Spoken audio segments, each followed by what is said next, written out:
Dear viewers, আসসালামু আলাইকুম। আশা করি সবাই ভালো আছেন। আজকে আমরা দেখাবো কিভাবে দাহোয়ার ডিভিআর বা এক্সভিআর কনফিগার করতে হয়। প্রথমে আমরা এই ডিভিআরে লাইন দিয়ে নিয়েছি, দেওয়ার পরে এখানে অন করার সাথে সাথে এই অবস্থায় আছে। তো আমরা এখানে আমাদের কান্ট্রি রিজিয়ন সিলেক্ট করে দিব। এখানে আমরা বাংলাদেশ সিলেক্ট করে দিব। তারপর হচ্ছে এখানে যেভাবে আছে নেক্সট দিয়ে দিব।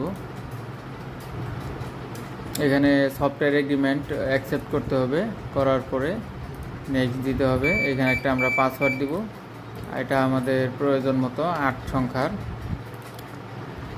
যে কোনো একটা পাসওয়ার্ড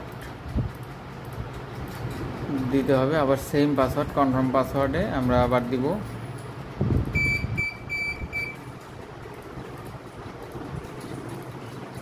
দেওয়ার পরে আমরা নেক্সট দিয়ে দিব। এখানে একটা প্যাটার্ন দেওয়ার অপশন আছে, এটা চাইলে আপনি স্কিপ করতে পারেন। এখানে স্কিপ করার অপশন আছে, আমরা এখানে একটা প্যাটার্ন দিয়ে দিব। দিয়ে দিলাম।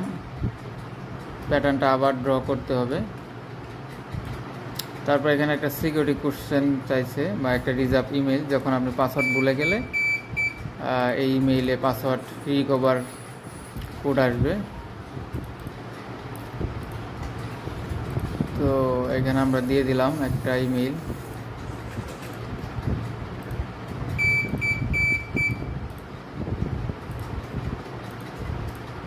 আর এখানে সিকিউরিটি কোশ্চেন দিয়ে আপনি পাসওয়ার্ডটি ব্যবহার করতে পারেন। এখানে আমরা দিয়ে দিলাম সিকিউরিটি কোশ্চেন, এটা আমাদের সুবিধা মতো, মানে এটা যাতে মনে থাকে এটা আমি দিলাম। আপনারা আপনাদের ইচ্ছা মতো মন মতো সিকিউরিটি কোশ্চেনের অ্যান্সারগুলো দিয়ে দিবেন। তারপরে নেক্সট দিবেন। দেওয়ার পরে এখানে আইপি যদি আমরা রাউটার থেকে ইন্টারনেট কানেকশন দেই, সেক্ষেত্রে ডিএইচসিপি দিয়ে রাখবো। দেওয়ার পরে নেক্সট দিয়ে দিব।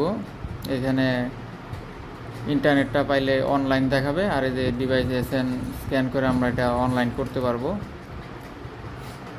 আর এখানে হার্ড ডিস্ক আমি ঢুকাই নেই, হার্ড ডিস্ক থাকলে এখানে ফরম্যাট দেওয়ার অপশন আসতো, তো আমরা ওকে দিয়ে দিব, স্কিপ করে দেবো। তো এইভাবে আসলে দাহোয়ার এক্সভিআর বা ডিভিআর সেট আপ করতে হয়। তো যারা আমার ভিডিওটি দেখছেন সবাইকে ধন্যবাদ। যদি আপনাদের কাজে লেগে থাকে তাহলে আমার এই ভিডিও করার সার্থক। তো আপনাদের যদি কোনো প্রশ্ন থাকে বা কোনো কিছু জানার থাকে আমাকে কমেন্ট বক্সে জানাতে পারেন। তো সবাইকে ধন্যবাদ। আসসালামু আলাইকুম।